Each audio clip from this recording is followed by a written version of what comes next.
गंदगी जो है तम्बाकू, बीड़ी, सिगरेट, ड्रग्स, नशा, गांजा और जो पाम वीडियो होते हैं, ब्लू फिल्में होती है, गंदे चित्र होते हैं, मीडिया होते हैं, सेलिब्रिटी होती है, इसके साथ सीमित हो गया है। छोटे छोटे बच्चे कार्टून्स मूवी के साथ में और यूट्यूब के साथ में, फेसबुक के साथ में, व्हाट्सएप के साथ में चिपक गए हैं, वे परमेश्वर के वचन से नहीं चिपके। आप इसे समझ सकते हैं, आप इसको समझ सकते हैं। देखिए आप इस पवित्र समाज का, इस पवित्र दुनिया का एक हिस्सा है और परमेश्वर ने आपको यहाँ पर एक प्रवासी के रूप में रखा है, ताकि जब तक आप यहाँ पर हो, बाइबल कहती है जब तक मैं जगत, यीशु ने कहा जब तक मैं जगत में हूँ तब तक जगत की ज्योति है। सोचिए यीशु ने क्यों कहा कि तुम जगत की ज्योति हो। जब तक आप इस दुनिया में हैं आप भी जगत की ज्योति है। आप जगत की ज्योति है तो क्या करती है ज्योति? अंधकार को दूर करती है, भ्रम को दूर करती है। आप अपने रोजमर्रा की जिंदगी और परिस्थिति मैं आपको एक सच्चाई बताना चाहता हूँ। हर बार मैं आपके ऊपर ब्लेम नहीं कर रहा हूँ, क्लेम नहीं कर रहा, मैं आपको नहीं बोल रहा हूँ कि आप लोग ऐसे नहीं करते। मैं आपको कलीसिया के विश्व के हालात बता रहा हूँ ताकि हम में से हर एक व्यक्ति विश्व के हालातों के लिए प्रार्थना कर सके। देखिए जो चीजें हमें चाहिए, जो भी चीजें हमें चाहिए, हमारी प्रार्थना की जरूरतों की आवश्यकताएं हमें चाहिए, वो हमारी प्रार्थनाएं कब पूरी होगी? देखिए परमेश्वर के वचन में क्या लिखा, तुम सबसे पहले ईश्वर के राज्य और धार्मिकता की खोज। धार्मिकता का मतलब मैंने कई बार आपको बताया, आज्ञाकारिता। परमेश्वर की आज्ञाओं को मानो और परमेश्वर का राज्य, सुसमाचार, उसके साथ सहभागिता करो। नियम, जो परमेश्वर के वचन के नियम है उसका पालन करो और परमेश्वर के वचन के सुसमाचार का प्रचार करो। क्या आप ये कर रहे हैं? फिर परमेश्वर ने इसके साथ में एक प्रतिज्ञा जोड़ी, बाकी चीजें तुम्हें यूं ही मिल जाएगी। यदि आप ये दो काम कर रहे हैं तो ये सारी चीजें जिसके लिए आप प्रार्थना में आंसू बहा रहे हैं, घुटने टेक रहे हैं और अपने आप को शारीरिक, मानसिक और आत्मिक रूप से बहुत ज्यादा जिद्दोजहद के साथ, आप बहुत जिज्ञासा के साथ, बहुत जुझारूपनता के साथ में आप कोशिशें कर रहे हैं, मेहनत कर रहे हैं और फिर भी प्रार्थनाएं कबूल नहीं हो रही है, प्रार्थनाएं पूरी नहीं हो रही है, प्रार्थनाएं अनसुनी हो जा रही है, उसमें टाइम लग रहा है। आपको मालूम है क्यों हो रहा है? वचन में लिखा है, जो व्यक्ति ये जानता है कि उसको क्या करना है किंतु नहीं करता है उसको पाप लगता है। जिस व्यक्ति को पता है कि उसको क्या करना है, आपको पता है, तुम ईश्वर के राज्य, सबसे पहले ईश्वर के राज्य और सुसमाचार और धार्मिकता की खोज करो और बाकी चीजें जो आपके रोजमर्रा की है, रोटी, कपड़ा, मकान, स्वास्थ्य, हेल्थ, एजुकेशन और जॉब, जो भी आपको चाहिए वो यूं ही आपको मिलेगा, यूं ही। और बाइबल कहती है कि ये इससे बोलने की बात नहीं है, आपको परमेश्वर को परखिए। ऐसा कीजिए, एक बार परमेश्वर के राज्य में कीजिए और परखिए, परमेश्वर को टेस्ट कीजिए, चेक कीजिए। मोबाइल लाते हैं, सिम डालकर चेक करते हैं, गाड़ी लाते हैं, पेट्रोल डालकर चेक करते हैं, एक्सीलरेटर देकर घुमा घुमा के उसका साउंड चेक करते हैं, हार्न बजाकर चेक करते हैं, नया बल्ब लेकर आते हैं उसको जलाकर चेक करते हैं, खाना बनाते हैं, बनाकर, खाकर, चखकर, टेस्ट करके चेक करते हैं। आप बिस्तर खरीद के लेकर आते हैं, बिस्तर को आप चेक करते हैं, उस पर हाथ रख के कहीं कोई सुई या कोई कांटा तो नहीं।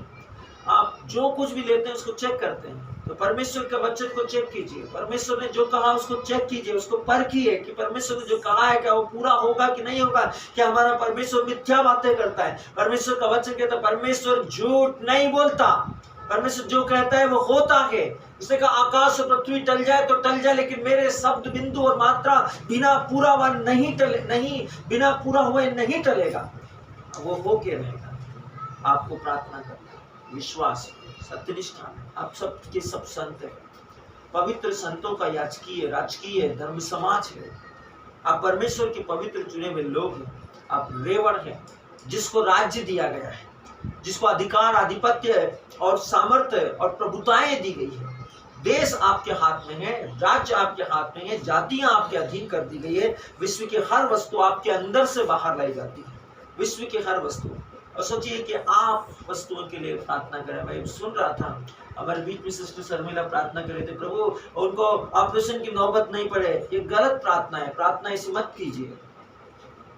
कैसे एक मसीह व्यक्ति प्रार्थना कर सकता है कि प्रभु उसको ऑपरेशन की नौबत नहीं पड़े? आपके पास अधिकार है, मैं ऑपरेशन को कैंसिल करती हूँ यीशु मसीह के नाम में। अपने अपने आपका विश्वास कहाँ गया? आपका विश्वास कहाँ गया? कौन से विश्वास से प्रार्थना करें? अपने विश्वास को सही तरीके से काम में लीजिए, अपने विश्वास का सही इस्तेमाल कीजिए। गलत प्रार्थनाएं गलत डायरेक्शन में लेके जाएगी, गलत निवेदन गलत डायरेक्शन में लेकर जाएगा, गलत तरीके से स्तुति करना, आराधना करना। आपको लगेगा कि आप सही कर रहे हैं, लेकिन आपको नहीं पता कि वो गलती है। तो उस गलती के साथ ही तो शैतान अपनी उपस्थिति को लेकर आता है। आपको उसे समझना पड़ेगा। इसलिए प्रभु का वचन में कहा, तुम प्रार्थना करते हो, ठीक ही करते हो, लेकिन सही तरीके से नहीं करते। तुम प्रार्थना करते हो, करना चाहिए, परमेश्वर ने कहा प्रार्थना करो, आप करते हैं, ठीक कर रहे हो, लेकिन कैसे करना है और प्रार्थना कैसे करना है? परमेश्वर के वचन से जानिए प्रार्थना कैसे करना है। देखिए यीशु ने प्रार्थना की, पिता मैं धन्यवाद देता हूँ कि तूने मेरी सुन ली। यीशु ने क्या प्रार्थना की? कुछ भी नहीं बोला। वो किसके पास था? मान लीजिए वो अंधे के पास था, तो पिता को मालूम है कि वो अंधे के लिए प्रार्थना करने वाला है। बाइबल क्या बोलती है? तुम्हारा पिता जानता है तुम्हें किन चीजों की जरूरत है। इसलिए यीशु धन्यवाद दे रहा है कि तूने मेरी सुन ली। इस अंधे के लिए जो मैं प्रार्थना करने वाला हूँ, ये अभी देखेगा, मैं विश्वास करता हूँ। आपको समझना पड़ेगा, प्रार्थना करने के लिए बुद्धिमान बनिए, प्रार्थना करने के लिए बुद्धिमान विवेकशील बनिए। आप भटक सकते हैं, गुमराह हो सकते हैं, आपकी प्रार्थना को शैतान गलत दिशा में मोड़ सकता है। फिर आपको लगेगा कि मैं कब से प्रार्थना कर रहा हूँ, उत्तर क्यों नहीं आ रहा? आपको नल चालू करना चाहिए, और नल बंद है, पानी कैसे आएगा? और जब पानी नहीं आ रहा, तब आप नल पे या कुएं पर हैं, आप पानी कैसे भर पाएंगे? सोचिए। परमेश्वर का वचन को ध्यान दीजिए। यीशु मसीह ने आपको उदाहरण दिया और सिखाया कैसे प्रार्थना करना है। हे हमारे पिता, तू जो स्वर्ग में है। कौन से स्वर्ग में? पवित्र स्वर्ग में। तेरा नाम पवित्र माना जाए। अपने परमेश्वर के नाम को पवित्र कीजिए। उसने कहा, जो मुझे आशीष देगा मैं उसे आशीष दूंगा। आशीष तो दीजिए परमेश्वर के नाम को। यीशु ने क्या कहा? पिता मैं तुझे धन्यवाद देता हूँ कि तूने मेरी सुन ली। उसने परमेश्वर के नाम को धन्यवाद दिया, परमेश्वर का अभिनंदन किया, परमेश्वर का आभार व्यक्त किया और विश्वास किया कि मैं विश्वास करता हूँ कि तूने मेरी सुन ली। उसके नाम को आशीष दीजिए, उसके नाम को महिमा दीजिए। सीखिए, उसने आपको सिखाया है प्रार्थना करना। हमारा प्रतिदिन का आहार आज हमें दे। परमेश्वर से बोलिए, आपका आहार क्या है? आप रोटी खाते हैं, आप चावल दाल खाते हैं, आप मीट मछली खाते हैं? सोचिए आपका आहार क्या है। परमेश्वर के वचन में यीशु ने कहा, मनुष्य रोटी से नहीं जीता। मनुष्य रोटी से नहीं जीता। आपकी आत्मा का भोजन, आपके शरीर का भोजन रोटी नहीं है, अनाज नहीं है, दाल चावल सब्जी पूरी हलवा नहीं है। आपका भोजन, आपका आत्मा का भोजन वो नहीं है। आत्मा का भोजन परमेश्वर का वचन है। आप अपने इस शरीर में जो आत्मा है, उस आत्मा से प्रार्थना कर रहे हैं। आत्मा भूखी है, प्यासी है, उसके वो कमजोर है, वो दुर्बल है, क्योंकि उसको भोजन नहीं मिल रहा, वचन नहीं उसके अंदर जा रहा है। तो आत्मा आपके साथ में आहों और करारों के साथ प्रार्थना कैसे करेगी? बाइबल तो कहती है कि आत्मा ही हमारी दुर्बलताओं में आहों और करारों के साथ प्रार्थना करती है। आत्मा का भोजन परमेश्वर का वचन है, आप वो नहीं कर रहे, आप आत्मा को वो नहीं खिला रहे, फिर आप प्रार्थना कर रहे हैं। तो आत्मा आपके साथ प्रार्थना कैसे करेगी? होली स्पिरिट आपके साथ कनेक्टिविटी में कैसे होगा?